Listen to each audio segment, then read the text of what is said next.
আপনি কি জানেন আপনার জন্মছকেই লুকিয়ে আছে আপনার সফলতা, অসফলতা সবকিছু। তাহলে আর দেরি কেন? খাতা পেন্সিল নিয়ে বসে পড়ুন, শিখে নিন জন্মছক তৈরি করার পদ্ধতি আর নিজেই খুঁজে বার করুন আপনার জন্মছকে কোনটা আপনাকে সাফল্যের দিকে এগিয়ে নিয়ে যাবে আর উইকনেসই বা কোনটা, সেটাকে তাহলে এনার্জাইজ করতে হবে। তাহলে আর দেরি না করে শিখে নিন জন্মছক তৈরি করার পদ্ধতি। প্রতিদিন আমার চ্যানেলে ভিডিও আপলোড হয়, আপনারা দেখতে থাকুন এবং জানুন বিভিন্ন অজানা জিনিস এবং তা শিখে নিয়ে নিজেদের মধ্যে প্রয়োগ করুন। কমেন্ট করে জানান কি জানতে চান, আমার সামর্থ্য অনুযায়ী আপনাদের সেই তথ্য দেব। তাহলে আর দেরি না করে চটপট শুরু করে দিই আজকের আলোচনা। Hello everyone, I'm a teacher, interior designer, Vastu consultant and life coach. Welcome to my channel Interior and Vastu by Pakia. প্রথমে খাতায় লিখে ফেলুন আপনার ডেট অফ বার্থ। যেমন একটা উদাহরণস্বরূপ বলি, 21/1/1978 এই ডেট অফ বার্থটা প্রথমে খাতায় লিখুন। তারপর কি কি নাম্বার আছে সেগুলোকে পরপর সাজিয়ে ফেলুন। যেমন 1 আছে, 2 আছে, 7 আছে, 8 আছে, 9 আছে। এবার একটা ছক তৈরি করুন। কিভাবে করবেন? 3টে ভার্টিক্যাল লাইন টানুন আর 3টে হরাইজন্টাল লাইন টানুন। এবার তাহলে কি হবে? টোটাল 9টা বক্স তৈরি হবে। এবার নম্বরগুলো ওই বক্সে লিখে ফেলুন। কিভাবে লিখবেন? রেফারেন্স হিসাবে নিন একটা গ্রিড, যেটাকে বলা হয় লসু গ্রিড। এর যে হরাইজন্টাল প্লেনগুলো আছে সেই হরাইজন্টাল লাইনগুলোতে থাকে, একদম ওপরেরটাতে থাকে 4, 9, 2, সেকেন্ড লাইনে থাকে ওই হরাইজন্টালি 3, 5 and 7 এবং লাস্ট হরাইজনে থাকে 8, 1, 6। তাহলে এইভাবে নাম্বারগুলো রেফারেন্স নিয়ে ঠিক লসু গ্রিডে যে যে জায়গায় নম্বরগুলো রয়েছে সেইভাবে আপনি যে ছকটা টেনেছেন সেখানে নম্বরগুলো বসান। এবার বার করুন আপনার ড্রাইভার নাম্বার। ড্রাইভার নাম্বার কি করে বার করবেন? না, আপনার ডেট অফ বার্থই হচ্ছে আপনার ড্রাইভার নাম্বার। সেটা সিঙ্গেল ডিজিটও হতে পারে, ডাবল ডিজিট মানে কম্পাউন্ড নাম্বারও হতে পারে। যদি সেটা কম্পাউন্ড নাম্বার হয় তাহলে ওটাকে অ্যাড করুন, অ্যাড করে সিঙ্গেল ডিজিটে আনুন। যেমন আমরা এখানে রেফারেন্স হিসেবে যে ডেট অফ বার্থটা নিয়েছি 21, এটা হচ্ছে ড্রাইভার নাম্বার। তাহলে এটা সিঙ্গেল ডিজিটে আনতে গেলে কি করতে হবে? 2 + 1 = 3। তাহলে ড্রাইভার নাম্বার হলো 3। এরপর বার করুন কন্ডাক্টর নাম্বার। সেটা বার করতে গেলে কি করতে হবে? আপনার ডেট, মান্থ এবং ইয়ার অনুযায়ী নাম্বারগুলো রয়েছে সবগুলোকে অ্যাড করে ফেলুন। সবগুলোকে অ্যাড করে যে নাম্বারটা আছে সেটাকে সিঙ্গেল ডিজিটে আনুন। যেমন এখানে আমরা রেফারেন্স হিসেবে যে নাম্বারটা নিয়েছি 21 মানে 2 + 1, তারপরে নিয়েছিলাম মাস হচ্ছে 1, তাহলে +1, ইয়ার ছিল 1978, তার মানে +1 + 9 + 7 + 8।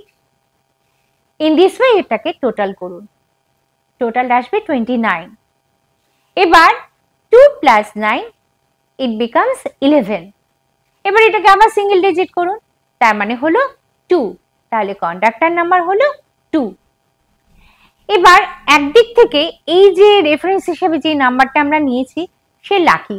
কেননা দেখুন ডেট অফ বার্থ যা যা নাম্বার রয়েছে ছকে সেই নাম্বারগুলো বসানো পরও উপরি পাওনা হিসাবে তার আরো একটা নতুন নাম্বার বেরিয়েছে, সেটা হচ্ছে তার ড্রাইভার নাম্বার 3। তাহলে উপরওয়ালা তাকে কিন্তু একটা অ্যাডভান্টেজ দিয়ে পাঠিয়েছে। এবার ছকে নাম্বার 3 বসিয়ে ফেলুন। এরপর বার করুন কুয়া নাম্বার। এবার এই কুয়া নাম্বার যদি আলাদা হয় তাহলে তো আর কি বলবো, তার লটারি লেগে গেল। যেরকম কুয়া নাম্বারটা কি করে বার করবেন? যে ডে মানে যে ইয়ারটা আপনি জন্মেছেন সেই ইয়ারটার এবার যোগফল বার করুন, মানে 1978 যেটা আমরা রেফারেন্স হিসেবে নিয়েছি। তাহলে 1 + 9 + 7 + 8 তাহলে কত হচ্ছে? 8 7 15, 8 10, তার মানে হচ্ছে 25। তাহলে এবার 2 + 5 it becomes 7, তার মানে এটা কি হবে? এবার ওর পুয়া নাম্বারটা বার করতে হবে। যদি সেই ব্যক্তি পুরুষ হয় তাহলে 11 থেকে এই 7টাকে মাইনাস করতে হবে, তাহলে 11 - 7 becomes 4, তাহলে তার পুয়া নাম্বার হলো 4। দেখুন একটা নতুন নাম্বার বেরোলো, তার মানে তার লটারি লেগে গেছে। কেননা ওই 4 জন্মছকে যখন বসালাম দেখুন ওই লাইনটা কিন্তু ওর ভরাট হয়ে গেল। এবার কোনো মহিলা যদি হয় তার পুয়া নাম্বার কি করে বার করবে? সেক্ষেত্রে ওই যে ইয়ারটা সেটা তো সেম হবে এখানটায়, কেন 1978, তার মানে সেটা হবে 7। এবার তার সঙ্গে কি করতে হবে? 4 অ্যাড করতে হবে, তাহলে কি হবে? 7 + 4 it becomes 11 and 1 + 1 = 2, তাহলে এটা হবে তার পুয়া নাম্বার। এইভাবে ওই বার্থ চার্টটাকে ফিল আপ করতে হবে। এবার খুঁজে বার করবেন যে এই বাচ্চাতে কোথায় কি স্ট্রেংথ লুকিয়ে আছে। তাহলে জানতে হবে যে বিভিন্ন যে লাইনগুলো হয়েছে সেই লাইনগুলো কি কি মানে, অর্থাৎ আপনার রাজযোগ আছে কিনা। ফার্স্টে বলবো যে হরাইজন্টাল প্লেন গুলো রয়েছে। আমরা যদি এই মানুষের কিভাবে মনে রাখতে পারবেন, এটা খুব সহজভাবে মনে রাখতে পারবেন। যেমন আমরা মানুষের এই মাথার দিকটা যদি দেখি, তার মানে ফার্স্ট এটা শুরু হয়েছে, এটা হচ্ছে মেন্টাল প্লেন, তার মানে ওই লসু গ্রিডে একদম ফার্স্ট যে হরাইজনটা রয়েছে সেটা হচ্ছে কি মেন্টাল প্লেন। মেন্টাল মানে তো বুঝতেই পাচ্ছেন যে তার মেমোরি খুব শার্প, ভালো স্মরণ শক্তি। এর খবরদার এদের সঙ্গে সেরকম কিছু ব্যবহার করবেন না, সব মনে রেখে দেবে কিন্তু। অর্থাৎ অনেক পুরনো দিনের কথা মনে রাখে তারা, তাদের বিচার বুদ্ধি প্রয়োগ করে তারা কাজ করে। সুতরাং যাদের এই লাইনটা আছে তারা ভাগ্যবান। আবার নেক্সট লাইনটা বলি। নেক্সট হরাইজনে কি আছে? 3, 5 আর 7। এটাকে আমরা বলি সোল প্লেন, অর্থাৎ ঠিক আমাদের এদিক দিয়ে কি রয়েছে? হৃদয় গেছে, অর্থাৎ আবেগ প্রবণ হয়। তারা আবেগের বশবর্তী হয়ে নানা রকম কাজকর্ম করেন, ভাবনা চিন্তা করেন না।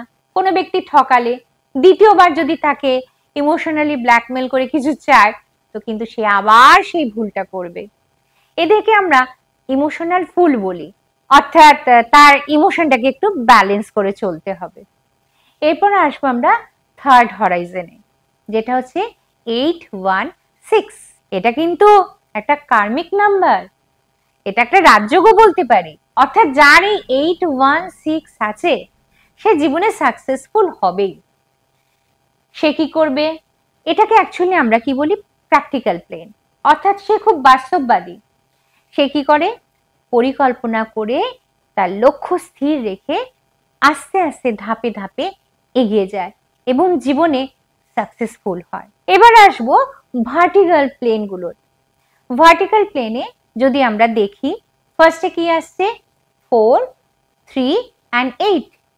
এটাকে আমরা বলি থট প্লেন, অর্থাৎ তার ভাবনা চিন্তা করার ক্ষমতা, বিচার বুদ্ধি অত্যন্ত বেশি।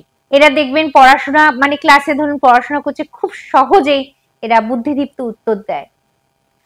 যে জিনিসটা কারোর ভাবনা চিন্তায় আসে না, ওর মাথায় কিন্তু সেখান থেকেই তার ভাবনাটা শুরু হয়ে যায় এবং সে খুব সহজেই সেই কাজটা কমপ্লিট করতে পারে। এটা একটা খুব স্ট্রং প্লেন। এরপর যেটা আসছে সেটা তো বলতে পারেন মানে যার এই প্লেনটা আছে এটাকে বলা হয় উইল পাওয়ার, অর্থাৎ 951। সে তো জীবনে সাকসেস হবেই। এত সুন্দর একটা প্লেন রয়েছে অথচ সে জীবনে সাকসেস নয়, তার মানে কিন্তু সে তার নাম্বারটাকে ঠিকভাবে ইউজই করতে পারছে না, সে তার নাম্বারের মানেই জানে না। এই 951 এটা হচ্ছে উইল পাওয়ার দেয়, অর্থাৎ তার ইচ্ছা শক্তি তাকে সফলতার চূড়ায় পৌঁছে দেয়। জীবনে যতই স্ট্রাগল আসুক না কেন, কিছুতেই সে হার মানে না। আস্তে আস্তে ধাপে ধাপে সে কিন্তু নিজের লক্ষ্যে ঠিক পৌঁছে যায়। কোনো বাধা তাকে আটকে রাখতে পারে না। সাধারণত একটু গুগল সার্চ করে দেখবেন 1 to 100 এর মধ্যে সমস্ত ধনী ব্যক্তিদের কিন্তু এই 951 এটা পাওয়া যায়। এবার আমরা আসবো তারপরের ভার্টিক্যাল লাইন, সেটা হচ্ছে 2, 7 and 6। এটাকে বলা হয় অ্যাকশন প্লেন। তার মানে বুঝতেই পারছেন নাম শুনে যে এরা কাজ করতে খুব ভালোবাসে। কোনো কিছু ভাবনা চিন্তা না করেই তারা কাজ করে, এবং তার ফলে কি হয়, বারবার ফেলিওর আসে। তাহলে কি করতে হবে, একটু ভাবনা চিন্তা করে কাজ করতে হবে এই প্লেনটা যার আছে। এবার আরো দুটো রাজযোগের কথা বলবো, সেটা হচ্ছে এই যে 9টা যে বক্স, এটা কর্নার টু কর্নার, এই নাম্বারগুলো যদি নেই, তার মধ্যে কি আছে 4, 5 and 6। এটা কিন্তু গোল্ডেন সাকসেস এনে দিতে পারে। অর্থাৎ যাদের এই 4, 5, 6 আছে, সে ব্যক্তি সফল হবেই, 100% গ্যারান্টি। কেন বলুন তো? 4 মানে এটা নিয়ন্ত্রণ করে রাহু, অর্থাৎ ইট গিভ সাকসেস। 5 মানে হচ্ছে মার্কারি। মার্কারি মানে তার কমিউনিকেশন পাওয়ার, ইন্টেলিজেন্স, এইগুলো হচ্ছে তাকে দেয়। আর 6 মানে তো লক্ষ্মী, অর্থাৎ ভেনাস। আমাদের এখনকার জীবনে ভেনাস ছাড়া আমরা তো কিছু ভাবতেই পারি না। তাহলে এই 4, 5, 6 যার আছে, সে ব্যক্তি সফল হবেই, অর্থাৎ তার জীবনে আসবে গোল্ডেন সাকসেস। এরপর এদিকে কর্নারটা যদি ধরি, সেখানে আছে 2, 5 and 8। এটাও গোল্ডেন সাকসেসের মতো অতটা সফলতা না দিলেও এটাকে আমরা সিলভার সাকসেস বলতে পারি। অর্থাৎ এ সকল ব্যক্তি কিন্তু ধন সম্পত্তির অধিকারী হয়, প্রচুর প্রপার্টি থাকে। আর্থ রিলেটেড কাজকর্ম করলে, যেমন এগ্রিকালচার লাইনে জমি সংক্রান্ত বিভিন্ন কাজ বা রিয়েল এস্টেট নিয়ে কাজ করলে, এই সমস্ত ব্যক্তিরা খুব সহজেই সফলতার চূড়ায় পৌঁছতে পারে। তাহলে জানতে পারলেন তো যে এই লসু গ্রিডে যে বিভিন্ন লাইনগুলো রয়েছে, সেই নাম্বারগুলো কি ল্যাঙ্গুয়েজ আপনাদের শেখাচ্ছে। এবার সবার কিন্তু এই মানে রাজযোগগুলো আসে না, বা সবকটা লাইন ভরাট হয় না। অর্থাৎ যে মিসিং নাম্বারগুলো আছে, সেই মিসিং নাম্বারগুলোকে কিভাবে এনার্জাইজ করবেন, তাহলে তো দেখতে হবে আগামী এপিসোড। আগামী পর্বে আমি এই মিসিং নাম্বারগুলো নিয়ে আলোচনা করব। আর দীর্ঘায়িত করলাম না, সঙ্গে থাকুন। আর হ্যাঁ, সাবস্ক্রাইব করুন। সাবস্ক্রাইব না করলে আমি মোটিভেটেড হব না, সেই জন্য সাবস্ক্রাইব করুন আর বেল আইকনটা প্রেস করে রাখুন নোটিফিকেশন পাওয়ার জন্য। আর লাইক করতে কিন্তু ভুলবেন না। নমস্কার।